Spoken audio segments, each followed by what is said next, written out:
con este. Hola, muy buenas tardes.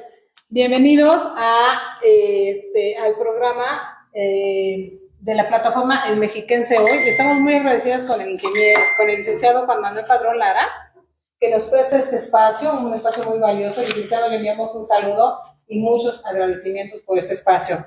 Y también agradecemos al ingeniero José Luis Gutiérrez Cureño por el espacio del programa Ecatepec al Aire. Es un programa que está pues con el objetivo de acercarnos a nosotros los ciudadanos, aquí los ecatepenses, de conocer y tener pues otras informaciones que nos pueda ayudar.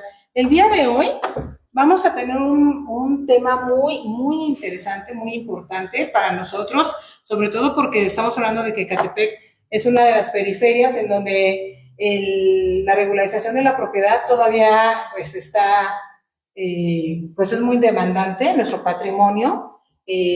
La verdad es que en ocasiones se nos dificulta llegar a darle certeza a nuestro patrimonio, y una de las figuras que vamos a trabajar el día de hoy va a ser la usucapio. Para eso les voy a presentar a la licenciada Liliana Ramírez, una abogada que es nuestra compañera dentro de lo que es la Alianza de Abogados Líderes, y que hoy tuvimos a bien, y tiene ella bien, que nos trajo un invitado muy valioso, que es el maestro Esteban Barrón Gutiérrez. Hola, buenas tardes.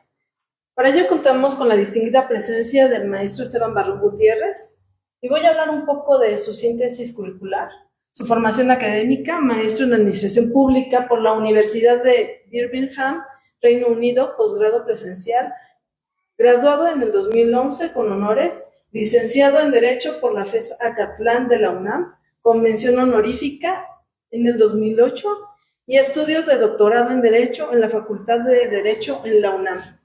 Pues bienvenido. Bienvenido. Pues. Muy bien, pues muchas gracias. Estoy muy agradecido por la invitación, con el gusto de saludarlas y también mandarle un cordial saludo a su audiencia.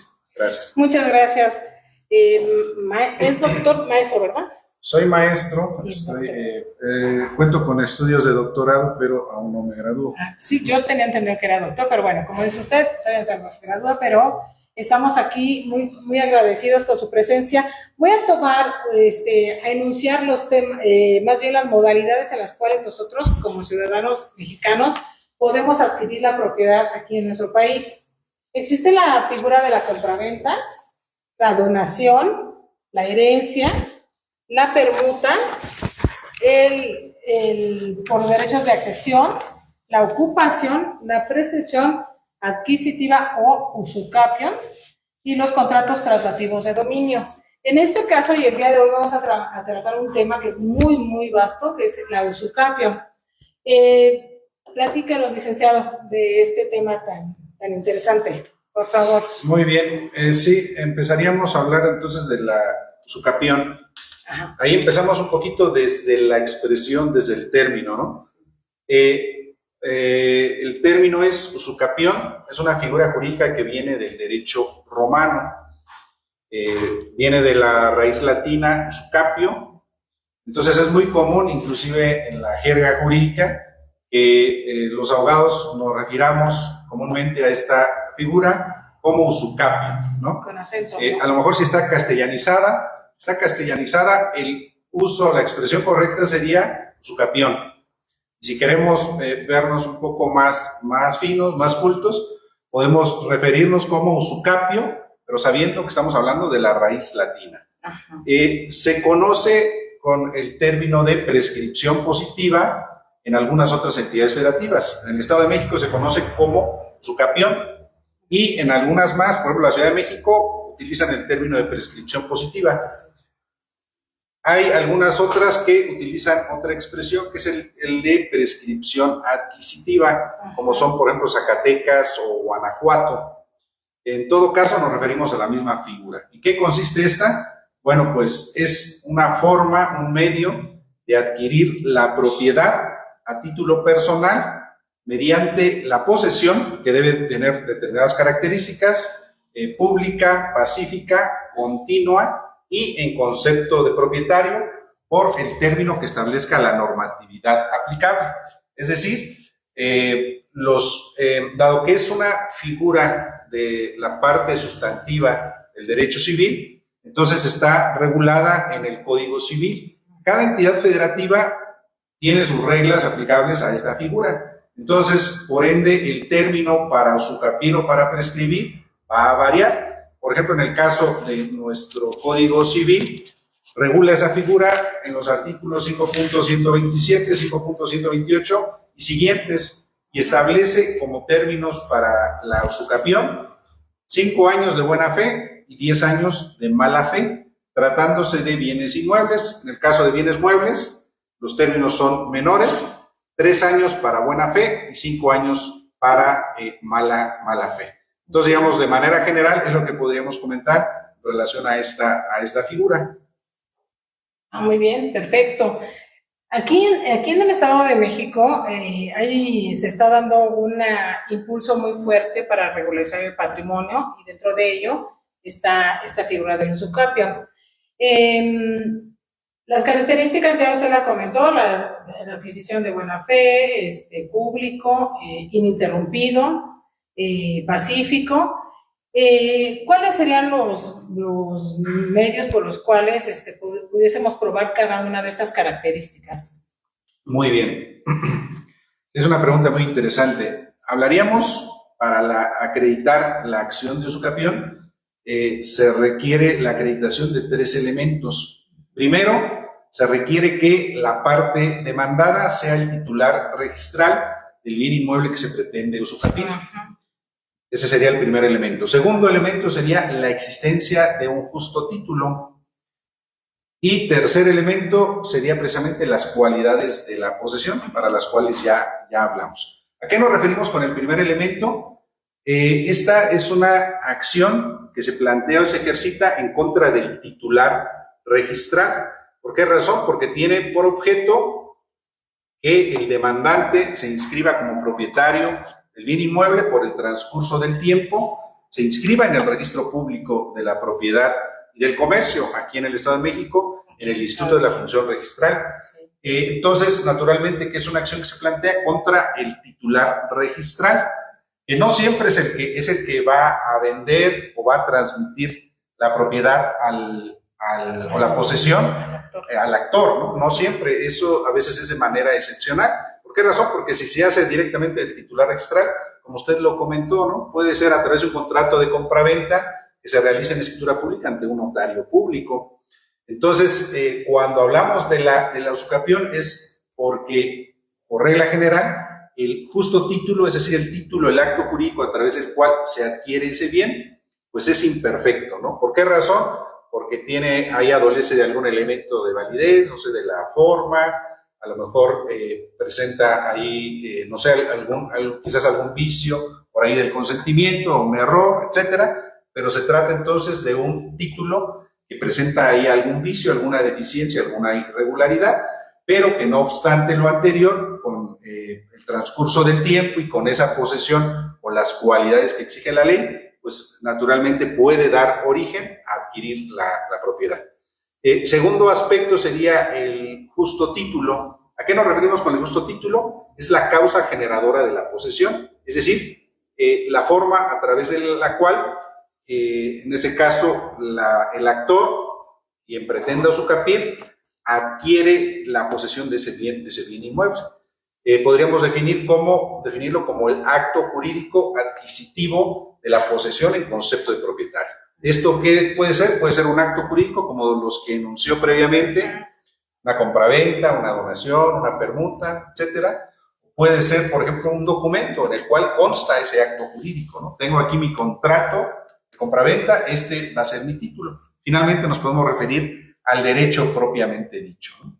Pero ese justo título debe de acreditarse. Algo importante por mencionar es de que, de acuerdo a nuestra legislación civil local, la posesión adquirida a través de la comisión de un delito no es apta para usucapiar o para prescribir. Muy bien, eso es muy interesante, porque cuando hablamos de prescripción de mala fe, pues sí entiende uno que a veces pasan de listos y invaden, y con ello tratan o procuran acreditar una prescripción adquisitiva en este sentido de una usucapión, pero no cabe ni la mala fe ni la buena fe, sino es un delito. Claro, claro. Aquí es importante distinguir. Yo lo que le recomiendo, hablando de esta figura, hay que revisar la regulación que hace cada entidad federativa de esta figura. Por ejemplo, eso ocurre, se los comento, aquí en el Estado de México. Pero si hablamos, por ejemplo, de la Ciudad de México o, por ejemplo, del Estado de Guanajuato, ahí sí se permite que la posesión adquirida a través de la comisión de un delito sea susceptible de prescribir, de producir la usucapión o la prescripción. Entonces, por ello es de que si vamos a plantear un juicio de usucapión, un juicio de prescripción, vamos primero a darle lectura a lo que establece nuestro Código Civil. Porque es importante. Aquí en el Estado de México, si se comete, por ejemplo, un despojo, el adquirente no puede jamás promover un juicio de usucapión, porque va a ser improcedente. Si lo hace, va a ser improcedente. Si hablamos, por ejemplo, ¿a qué nos referimos, por ejemplo, cuando hablamos de una usucapión de mala fe? Nos referimos a que en ese caso la persona, una de dos, o no cuenta con un título, pero al referirnos a título, no cuenta con un documento. Por ejemplo, se adquirió el bien inmueble y lo adquirió a través de una compraventa, no obra un documento, un contrato privado de compraventa. A veces es de manera muy excepcional, pero sí a veces acontece en la realidad de que, por ejemplo, se adquiere de manera verbal, ¿no? De manera verbal, por ejemplo, se adquiere un bien inmueble. En ese caso, estaríamos hablando que no cuenta con un documento. Entonces, al no contar con un justo título, en ese caso tendría que promover una usucapión de mala fe. Y en segundo lugar, sería el supuesto en el cual, cuando adquiere el bien, por ejemplo, el bien inmueble, conoce los vicios del título. Por ejemplo, por decir algo, si Hortensia es la propietaria del vehículo, del inmueble, perdón, y Liliana ella es la persona que me vende, pero sin embargo yo sé que no existe un tracto sucesivo, no tengo un documento en el cual Hortensia le venda a Liliana. Entonces, yo estoy adquiriendo de una persona que no es la titular registrada. O simplemente Liliana me comenta, yo soy la dueña de esta casa, te la vendo. Yo no realizo la más mínima diligencia para investigar, oye, muéstrame tu título de propiedad, muéstrame tu escritura, voy a checar al registro público, etcétera.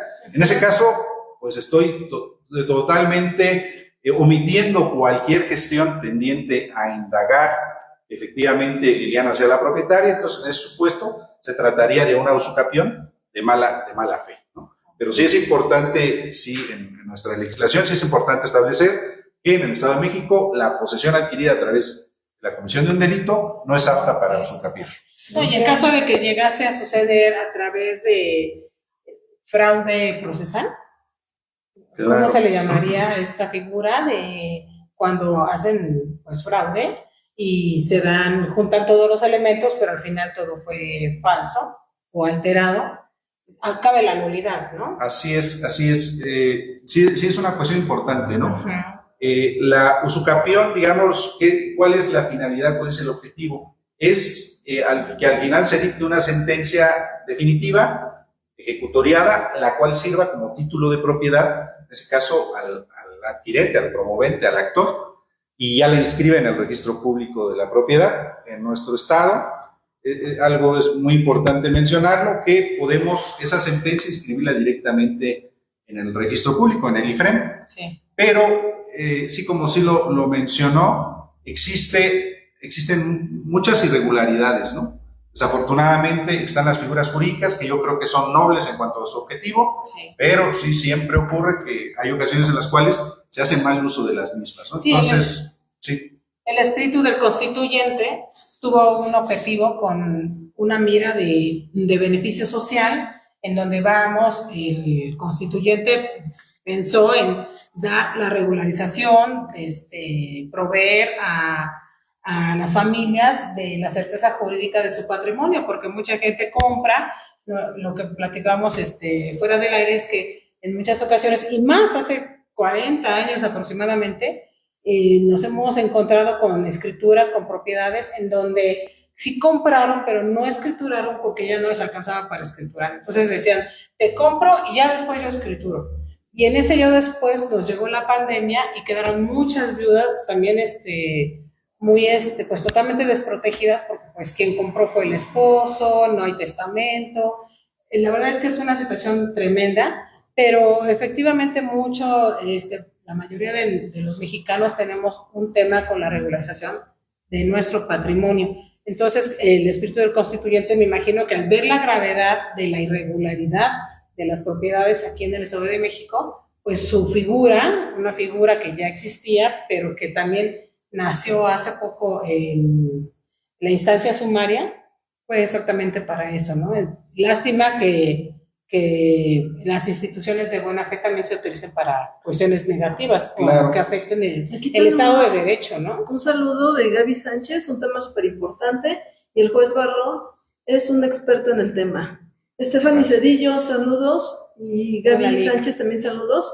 Una pregunta, ¿qué procede si desconocemos la ubicación de la persona que está registrada en el registro público o ya falleció? O ya falleció, muy bien.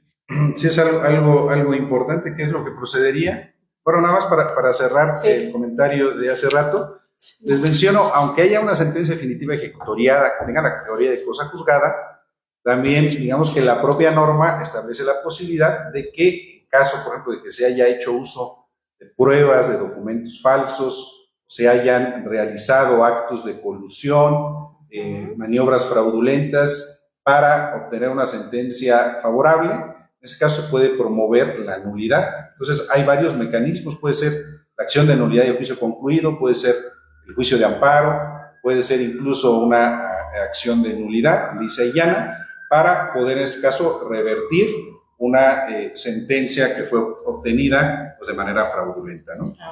Y bueno, ya más en lo procesal, en atención a la pregunta que se realizó, cuando es un requisito para una demanda el señalar el domicilio, en este caso de la parte demandada. Si no se cuenta con ese domicilio, pues hay que solicitarle al juez que realice las diligencias necesarias tendientes a la ubicación de su domicilio a través de oficios a diversas dependencias, el Instituto Nacional Electoral, la Secretaría de Seguridad, Secretaría de Movilidad, etcétera, todas las instituciones que tienen registros públicos para efectos de que informen si cuentan con algún domicilio. Agotadas todas las diligencias, si no se localiza domicilio para que sea emplazado, procede el emplazamiento a través de edictos, ¿no? Entonces, esa sería la contestación. Perfecto. Hay otra pregunta, Lili. ¿Qué procede cuando el inmueble tiene doble registro, pero con diferente nombre en el registro público? ¿Y el inmueble tiene? Doble registro. Con diferente nombre en el registro público de la propiedad. Sí. Bueno, ¿qué sucede? En ese caso, bueno, es que existe un folio, porque actualmente es el folio real electrónico, ¿no? Este folio, digamos que corresponde a un bien inmueble específico. Entonces, para efectos de poder inscribirlo, debe de cumplirse con determinados requisitos, presentar determinada documentación, inclusive de la autoridad municipal, de catastro, el traslado de dominio, la certificación de clave y valor catastral, etcétera. Y actualmente, digamos que ya con los sistemas informáticos con los que cuentan las autoridades, pues ya es muy complicado que se pueda como que duplicar o encimar un bien sobre el otro, ¿no? Pero en su caso vamos a suponer que un mismo bien, que sí ocurre sobre todo cuando se trata de algunas inscripciones o anotaciones que son más antiguas, ¿no? En ese caso, pues naturalmente que si hubiera un conflicto, tendrían que dilucidarlo pues a través del juicio correspondiente, ¿no? Porque no puede haber dos dueños del mismo bien. Ya hablamos dos dueños del mismo inmueble y sobre todo quién tiene la posesión y empezar a checar todo ese tema. Claro que sí, ahí sí tendrían que dilucidarlo a través de un juicio, ¿no? Sí, claro. En el cual pues se revisaran los títulos de cada uno, ¿no? A ver si es tu título, si es una escritura pública, está inscrita ante notario, quién te vendió, vamos a revisar los antecedentes, vamos a revisar los tractos sucesivos, etcétera. Vamos a revisar, como lo menciona, quién es la persona que tiene la posesión, cómo adquirió la posesión, ¿no? Todos esos temas se dilucidarían en un juicio. Sí, y aplicarían las máximas, ¿no? Así derecho. es. Primero en tiempo, primero en derecho, o sea, todos los demás Claro. elementos que se van a desahogar.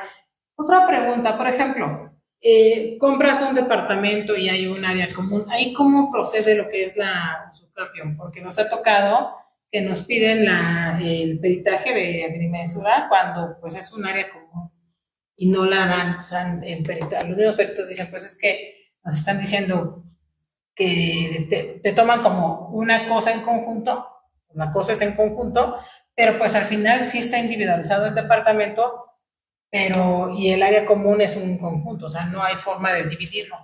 Claro, sí. Oye, yo considero que sí, es algo muy común, ¿no? Por ejemplo, inclusive hasta en escrituras públicas ante notarios, que tratándose, por ejemplo, de propiedades en condominio, únicamente señalan lo que es digamos, la vivienda, el departamento, ¿no? El área individual, y olvidan luego los derechos de copropiedad. Sí. Sin embargo, si hablamos de un régimen de condominio, sí es muy importante esos derechos pro indiviso, ¿no? Que se tiene a la parte común. Sí. Yo sí recomiendo que sí siempre se incluyan, y de igual manera, digamos que ahí yo lo que recomendaría es un buen cuestionario, en este caso a los peritos, para que puedan ellos determinar, porque normalmente si le decimos a través de tu levantamiento pericial vas a determinar eso, a veces es materialmente imposible. Sí, pero ahí es la forma en la cual se puedan plantear las preguntas encaminadas a que esa información la obtengan muchas veces de los documentos que se están exhibiendo. Por ejemplo, si tenemos la escritura pública, tenemos el contrato en el cual se menciona. Si tenemos, y que eso siempre casi lo incluye, por ejemplo, los certificados de inscripción, ¿no? Eso, si uno revisa, esos contienen tanto la parte individual de cada uno de los condóminos como también la parte pro indiviso, ¿no? O común. Sí, entonces, ahí sí, utilizar esos documentos para poder plantear bien la prueba pericial. Sí, porque cuando se hacen los fraccionamientos, pues obviamente tenemos la aprobación de la Gaceta, y en la Gaceta viene exactamente cómo se divide, se inscribe el fraccionamiento como tal, y vienen ahí los indivisos. Claro. Entonces, se vende, y los notarios ya no jalan toda esta información porque solamente se dedican al área privativa que se va a verse la compraventa, pero ya no nos están explicando los indivisos. Claro, y si uno a veces busca y los peritos dicen, es que yo no te puedo dar un peritaje sobre algo que es para todos, ¿no? Entonces... Checa uno la escritura, las declaraciones, las cláusulas, y no encuentro nada al respecto. Luego a veces acompañan como un apéndice. El apéndice, ¿no? Una hoja ya independiente con ya todas las medidas, las colindancias, los porcentajes, etcétera. Pero sí es importante ahí revisar esa. Voy a encontrar un perito valiente que diga, sí, interrógame. Sí, no, pero es que sí es importante, o sea, la manera en la cual se plantea. O sea, por ejemplo, si le decimos al perito, a ver, con base en el levantamiento, en la inspección pericial, determíname esa situación, pues es complicado para él, ¿no? Pero si le decimos, a ver, con base en el certificado de inscripción, se le puede señalar cuál es la parte conducente, pues determíname esta situación. Naturalmente que es mucho más sencillo poder acreditar esa situación. Pero sí es factible de promover esa usucapión, que sea dictada en esos términos. ¿Cuáles son los errores más comunes que observa dentro de este tipo de juicios? Pues sí, hay varios, ¿no? Por ejemplo, uno, lo que comentábamos, por ejemplo, de que anteriormente, no sé si lo comentamos ahorita al aire o previamente, pero digamos que normalmente, como los juicios de usucapión son una manera muy económica, muy ágil, es caso de regularizar pues predios, terrenos, inmuebles, para las personas que son de escasos recursos, etcétera, pues normalmente era muy sencillo el procedimiento, ¿no? Entonces, digamos que, y a veces, digamos, no existe, o muchas ocasiones, no existe propiamente una controversia, ¿no? Porque están de acuerdo. Entonces, normalmente lo que se hacía era, se presentaba la demanda, se emplazaba a la parte demandada y se allanaba, ya con dicho allanamiento que implica la aceptación de las prestaciones, de los hechos y del derecho, Con eso se turnaba directamente a sentencia. Sí. Entonces, eso era algo que se tenía muy arraigado y normalmente muchos abogados siguen promoviendo en ese sentido, ¿no? Pero, por ejemplo, la Suprema Corte de Justicia de la Nación emitió jurisprudencia en el sentido de que para acreditar uno de los elementos de los que hablamos, que son integrantes de la acción de usucapión, que lo es las cualidades de la posesión, que es el tercer elemento, es decir, que se trate de una posesión que sea pública, pacífica, continua y en concepto de propietario. Este elemento es susceptible de ser acreditado a través de pruebas testimoniales. O sea, la testimonial es la prueba idónea para acreditar esa posesión, porque la posesión es un poder de hecho. Entonces, digamos que es difícil que un poder de hecho lo acredites a través de una prueba documental, por ejemplo, o a través de ese contrato, por ejemplo, de compraventa, que es tu título, tu causa generadora de la posesión, pues acreditas que lo adquiriste, no sé, en el año 2005, pero no acreditas que de 2005 a 2026 lo has estado poseyendo con todas esas cualidades, ¿no? Entonces, independientemente de los recibos de luz y todo lo que te... Bueno, esos sí son útiles, pero digamos que hablo de la prueba idónea, ¿no? De la prueba idónea, que es la testimonial. Naturalmente, la testimonial pues debe de concatenarse con otros medios de prueba. Por ejemplo, lo que comentaba, ¿no? Documentos, por ejemplo, recibos de pago de servicios, de agua, de luz, de teléfono, a lo mejor alguna constancia domiciliaria. Puede ser, inclusive, se puede ofrecer una inspección judicial, por ejemplo, para acreditar esa situación. Pueden ser varios elementos de prueba con los cuales se pueda acreditar ese elemento, pero la prueba idónea es la prueba testimonial.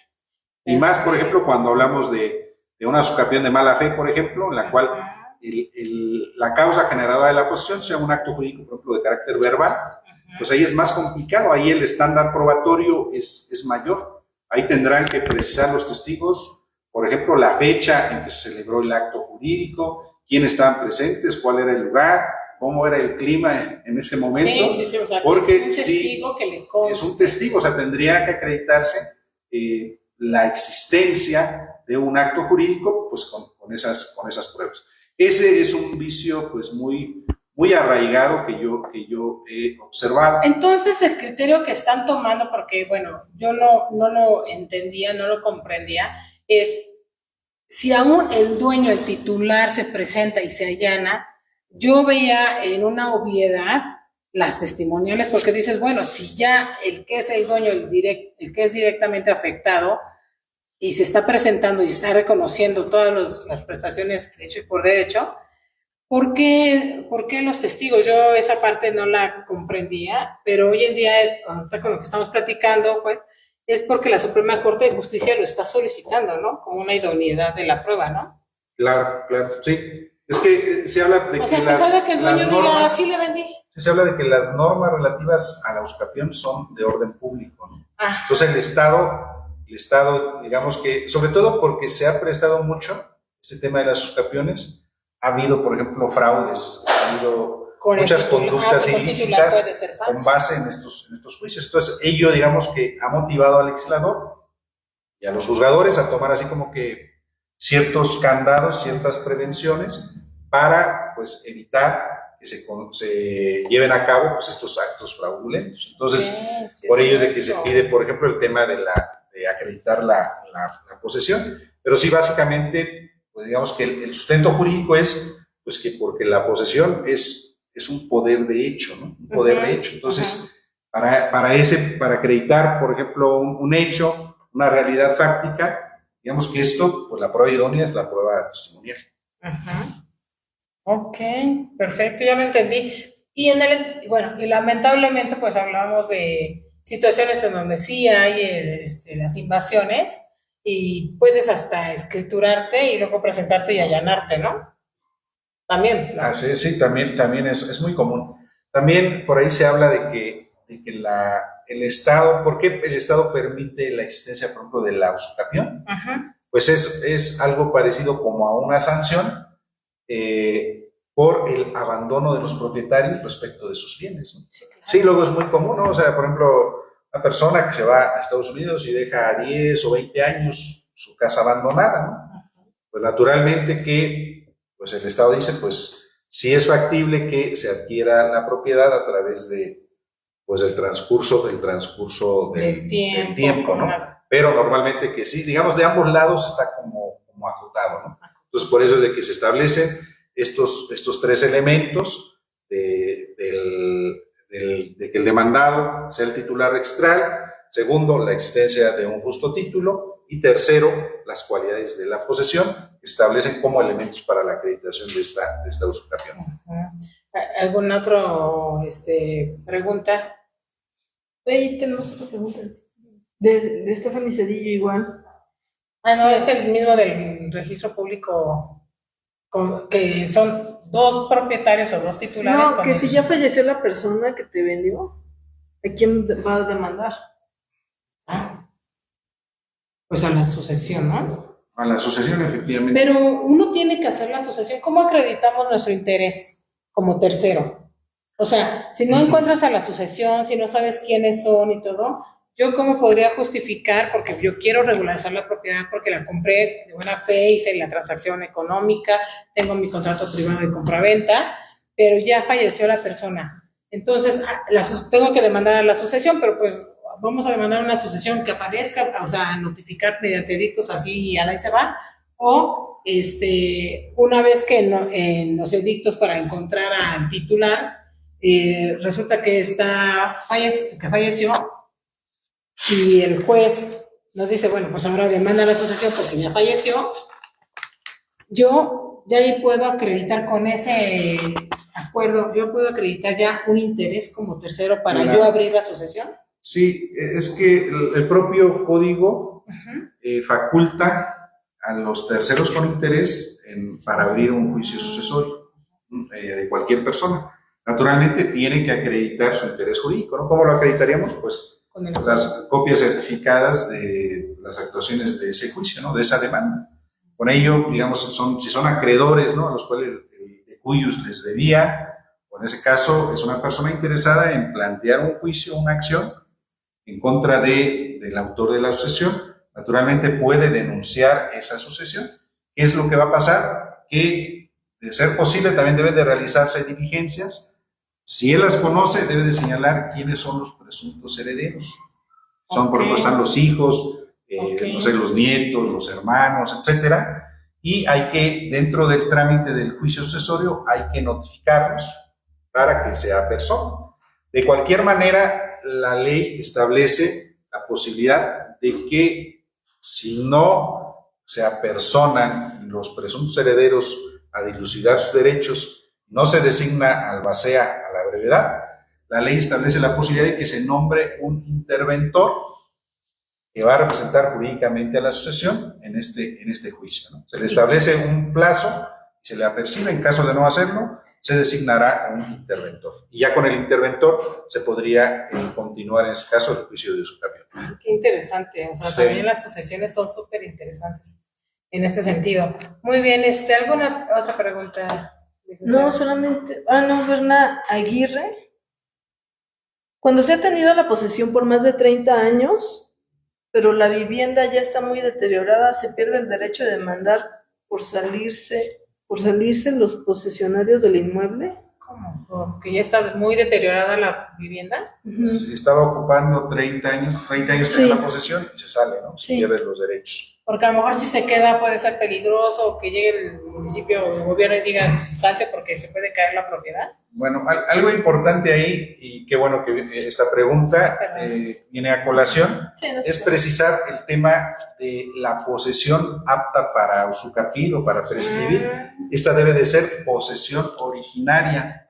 ¿A qué se refiere con ello? Que sea una posesión en concepto de propietario. Es decir, debe de haberse adquirido a través de un acto jurídico susceptible de transmitir el dominio o la propiedad. Por ejemplo, la compraventa, ¿no? A través de la compraventa sí se transmite el dominio, la propiedad.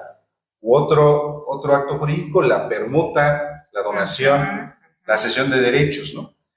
Esa es la posesión apta para usucapir. Pero hay otro tipo de posesión que es la posesión derivada. En ese caso, esta posesión, por ejemplo, es cuando se cuenta, pero es derivada de algún acto jurídico diverso, que normalmente lo que transmite es únicamente el uso y o disfrute del bien, ¿no? Y hay contratos que son buenos ejemplos, por ejemplo, el arrendamiento, ¿no? A través del arrendamiento se transmite únicamente el uso del bien, pero sabemos que la propiedad, pues es el caso del arrendador, ¿no? Del propietario del bien de que se trate, o el comodato, por ejemplo, puede ser otra figura. Entonces, esta posesión derivada no da origen o no es suficiente, no es apta para usufructuar. Sí, porque la figura con la que entraste y poseíste... Siempre les pongo el ejemplo que puede un arrendatario rentar un inmueble y ocuparlo por 70 u 80 años inclusive, y siempre va a seguir siendo arrendatario. Nunca va a poder usufructuar o prescribir ese bien a su favor. Y es un mito que está muy arraigado en la sociedad. Que después de tanto tiempo de ocupar un bien, ya me convierto en propietario. No te conviertes en propietario si esa posesión, si lo adquieres a través de una posesión derivada, ¿no? Pero si es una posesión originaria o el concepto de propietario, naturalmente que sí da lugar a una usucapión o a una prescripción. Entonces, y finalmente el tema, una de las cualidades de la posesión es de que sea continua. Entonces, en ese caso, si lleva 30 años habitando el inmueble y se sale, ¿qué va a pasar? Que se va a interrumpir la posesión, entonces ya no sería apta para usucapión. También otra de las dudas, una propiedad que está hipotecada, pero que también la adquirí a través de la subrogación de la deuda o por una compraventa, pero con la hipoteca, ¿también cabe la usucapión? Sí, también cabe, únicamente pues sería el tema de que esos gravámenes tendría después que promoverlo conducente para la cancelación, para dejarlos sin efectos. Sin dejarlos sin efectos, o si subsiste la hipoteca, también que se quede, ¿no? Claro, y ahí habría que revisar también qué acto jurídico, qué gravamen es el que está inscrito, porque hay que revisar, se trata de uno personal o de uno real, porque naturalmente son diferentes efectos, ¿no? Diferentes efectos. Sí, por ejemplo, si es Infonavit, subsiste, ¿no? O sea, la hipoteca ya te vendí porque compré en Zumpango y mi trabajo está hasta el sur de la ciudad, te vendo, ya pasaron 20 años, ya acabé de pagar o me falta por pagar una cantidad y está la hipoteca, entonces procede la usucapión y subsiste la hipoteca. Bueno, en ese caso es importante mencionar, por ejemplo, el beneficiario del crédito, por ejemplo, de Infonavit, normalmente él es el titular registral, ¿no? Nada más establece un gravamen a favor de Infonavit, entonces él no podría promover una usucapión para dejar sin efectos ese gravamen, pero él sí podría venderlo a otra persona, un tercero. Y al tercero, pues sería el que podría plantear esta usucapión y demandar al titular registral, y en su caso, si es que es necesario demandar, por ejemplo, en ese caso, sería un tercero el Infonavit. O sea, si yo quiero hacer una usucapión con una hipoteca, ¿tengo que demandar al Infonavit? No es necesario llamar a la persona, al titular de ese gravamen. Sino, en ese caso yo me refiero al Infonavit porque, pues, naturalmente está relacionado a través del acto jurídico que en este caso dio lugar a la posesión, en este caso de la persona que le está vendiendo a la parte actora. Ok, perfecto. Sí. Qué interesante. Sí, es todo el mundo. También increíble. Otra situación, respecto a la pregunta que había planteado antes Liliana, que acabo de recordar, otra situación también muy común es cuando se plantea una usucapión respecto de una fracción de terreno. Ahí, digamos que, por ejemplo, en la cual, por ejemplo, estamos demandando la usucapión de una fracción de 200 metros, y la totalidad era de 2,000 metros. Ahí normalmente, digamos que lo que se usaba, lo que mencionamos, ¿no? Es únicamente ofrecer las pruebas de rigor y se podía dictar sentencia. Pero también hay criterios, en este caso también igual de los tribunales federales, que ellos han establecido que en estos casos de usucapiones de fracciones de terreno, adicionalmente a los elementos de la acción que mencionamos, es necesario acreditar la identidad del terreno, es decir, acreditar que la fracción de terreno que pretendemos usucapir se encuentra comprendida o incluida dentro de la totalidad que está inscrita en el registro público. Y hasta su ubicación. Sí, su ubicación. O sea, para ello, pues la prueba idónea es la prueba pericial en agrimensura, la cual se tiene que desahogar, ¿no? Y si no se desahoga, pues sí, ahí tiene muchas posibilidades de recibir una sentencia en contra, sí, claro, y está bien. Tienes otra pregunta, están preguntando bastante, ver, aquí, sí, de verdad que este también es muy amplio. A ver, Alan Piñeiro, muchas felicidades a las licenciadas, otro ponente de alto nivel humano y jurídico. Gaby Sánchez, gracias maestro Esteban Barrón por compartir sus conocimientos. Stephanie Cedillo, ¿se puede llevar a cabo un juicio de usucapio entre familiares? Alan Piñeiro, en el delito de despojo, cuando dolosamente ya terminó el usucapio e incluso se está escriturando y aparece el dueño, ¿procede el amparo o el recurso ¿O qué recurso? ¿O qué recurso procede para la restitución del inmueble? Alma Oropesa, muy interesante y amplio el tema de usucapio. ¿Entre familiares se puede? Sí, naturalmente que sí. Sí es factible, o sea, la ley sí establece ahí como determinadas prohibiciones. ¿Por qué no se puede? No se puede, por ejemplo, entre copropietarios, ¿no? Copropietarios no nos podemos demandar la usucapión.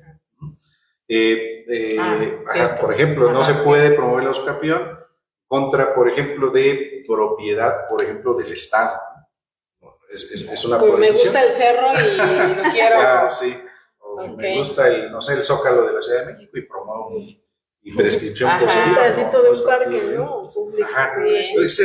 Esas prohibiciones, pero fuera de esos casos, pues sí, es factible, pues no hay ahí una condicionante respecto de ese caso del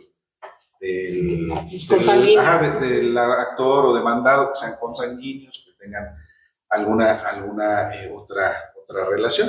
En ese caso, me acabo de recordar, por ejemplo, digamos que las reglas o las normas de alguna otra figura jurídica, naturalmente que son aplicables, por ejemplo, entre cónyuges, quizás cuando están casados bajo el régimen de sociedad conyugal, naturalmente que sería improcedente también la usucapión. Pero fuera de esos casos prohibidos en la ley de manera casuística, pues no hay una limitante al respecto, ¿no? O sea, entre cónyuges que están por separación de bienes, ¿sí? En algunos casos, sí, sería factible. Por ejemplo, cuando están... sí, porque ahí cada quien es propietario de determinados bienes. Sí. ¿Y qué es lo que pasa? A lo mejor si están casados bajo el régimen de separación de bienes, pero llevan 10 años ya separados, ¿no? Entonces, claro que sí podrían promover esta usucapión. Ay, excelente.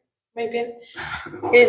Del licenciado Alan Piñeiro, dice que, bueno, ya se hizo el delito de despojo, dolosamente ya se terminó el usucapión, incluso se está escriturando y aparece el dueño. ¿Procede el amparo o qué recurso procede para la restitución del inmueble? Ya lo habíamos comentado, pero... Bueno, sí, ahí me refiero a que es, en ese caso, la persona que despoja promueve su juicio de usucapión para inscribir el bien inmueble a su nombre. Ahí habría que ponderarlo, por ejemplo, si el juicio, hay que revisar los antecedentes o las circunstancias particulares, en este caso del juicio. ¿Por qué razón? Porque, por ejemplo, pueden ser diferentes vicios, irregularidades o insubsistencias. Por ejemplo, una puede ser únicamente la falta de emplazamiento, ¿no? O un emplazamiento ficticio. En este caso, si es, por ejemplo, la cuestión relativa al emplazamiento, pues puede promover un juicio de amparo, o sea, un juicio de amparo indirecto en contra de esa sentencia, bajo el argumento, digamos, la causal, que es un tercero extraño al procedimiento. A través de ese juicio de amparo indirecto, podría dejar sin efectos esa sentencia definitiva. Esa sería una posibilidad. La otra, cuando hay por ejemplo, que se presentan documentos falsos, que se realizan maniobras fraudulentas, colusión, etcétera, lo que se puede plantear también es una acción de nulidad de juicio concluido. Esta es una acción de carácter civil. Es una excepción, digamos, a la cosa juzgada, ¿no? Para dejarla sin efecto, cuando pues hay engaño, hay fraude, hay pruebas falsas, ¿no? Y una última posibilidad también es plantear la nulidad lisa y llana de los actos jurídicos que dan origen, en este caso, la usucapión. Por decir algo, si argumenta, digamos, el nuevo titular, ¿no? Dice, pues yo adquirí a través de un contrato privado de compraventa y adquirí del titular registral, ¿no? Y resulta que la firma es falsa. Entonces, recuerden que la nulidad absoluta no es susceptible de convalidación.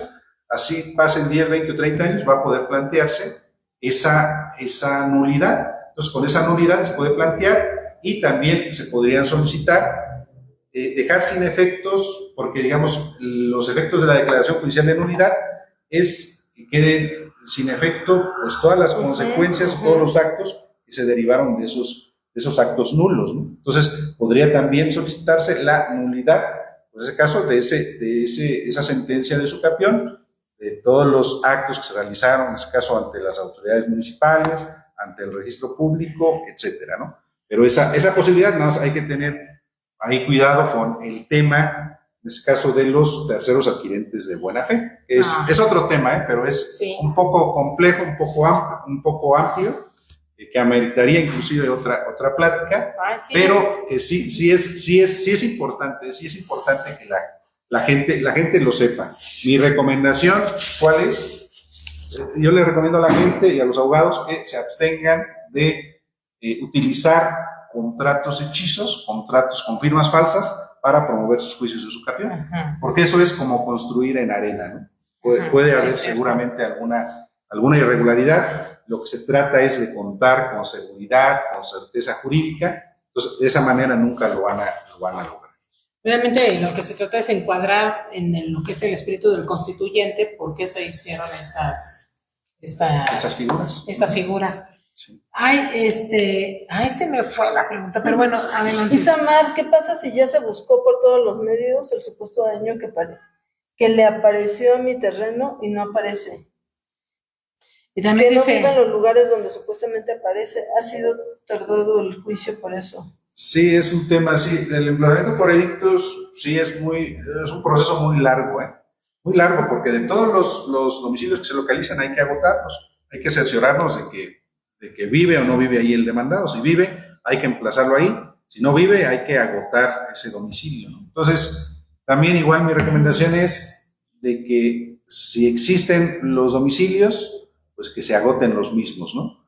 Y que ya se hayan agotado todos, y entonces cuando se ordene el emplazamiento por edictos, porque de lo contrario, pues también es muy endeble ese emplazamiento, ¿no? Recordemos que el emplazamiento es el acto procesal quizás más importante.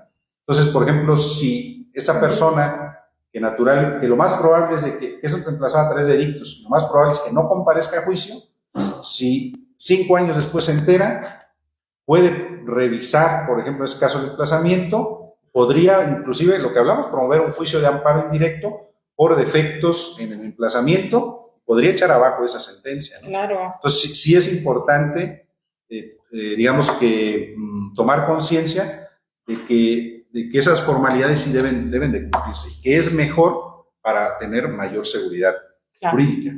Sí, definitivamente. Otra pregunta, Lili, ¿la lees o la leo? ¿Isamar lleva mucho tiempo un juicio? Pues depende de la circunstancia, ¿no?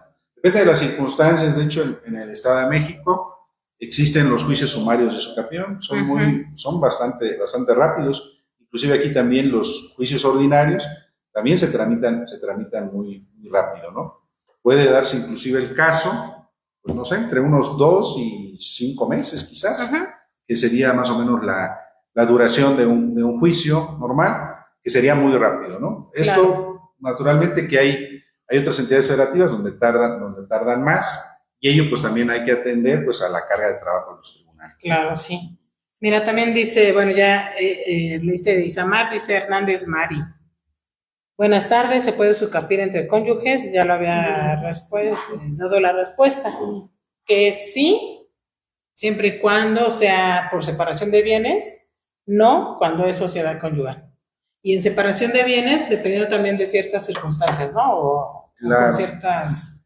Claro que sí, sí sería, yo creo que sería muy interesante, pero si viven juntos, yo creo que ahí sí sería que ambos ocupen el mismo inmueble, ¿no? Pienso que quizás no sería factible, ¿no? Ajá. Pero habría que revisar, digamos, las circunstancias particulares del caso, ¿no?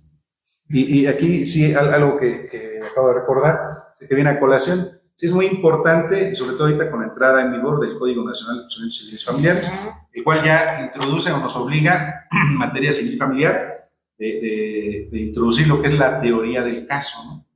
Es una metodología para, desde el inicio, pues crear una narrativa que vincule las prestaciones, que vincule los hechos, que vincule el derecho y las pruebas para, en este caso, acreditar nuestra acción. Entonces es muy importante, bajo esta temática, por ejemplo, revisar siempre lo que vamos a promover. Por ejemplo, verificar si voy a promover un juicio de usucapión, cuáles son los elementos que tengo que acreditar y cómo voy a acreditar, con qué medios de prueba voy a acreditar cada uno de estos elementos. Por ejemplo, no sé, el primer elemento, ¿no? El demandado es el titular registral, ¿con qué lo voy a acreditar? Con el certificado de inscripción. Certificado de inscripción, ¿no? El segundo, el justo título, ¿cómo lo voy a acreditar? Con el contrato de compraventa, con las firmas autógrafas. Ajá, y original, ¿no? Obviamente. Y el tercero, las cualidades de la posesión. Con nuestros testigos. Ajá, así y es. Y también con nuestras comprobantes de que estuvimos viviendo ahí, que es, yo les digo a las personas, tenemos el impuesto predial, obviamente lo dice, el predial es un impuesto, el agua es un derecho, pero los servicios son electricidad, telefonía o internet, o sea, los servicios son distintos a lo que es el derecho y al impuesto.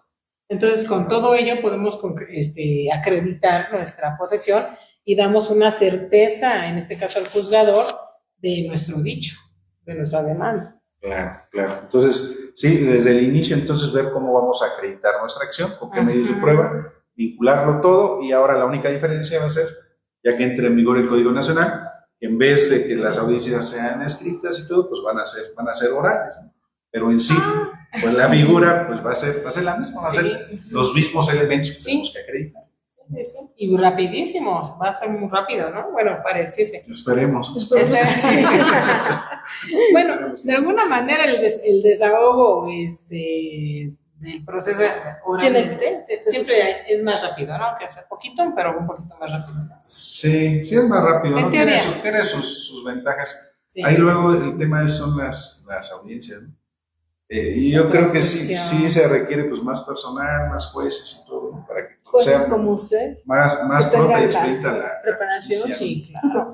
Exacto. A eso vamos por jueces con preparación. Sí. ¿En dónde lo podemos encontrar, Lic? ¿A quién? ¿A qué Lic? ¿A qué Lic? ¿Al juez o a la licenciada?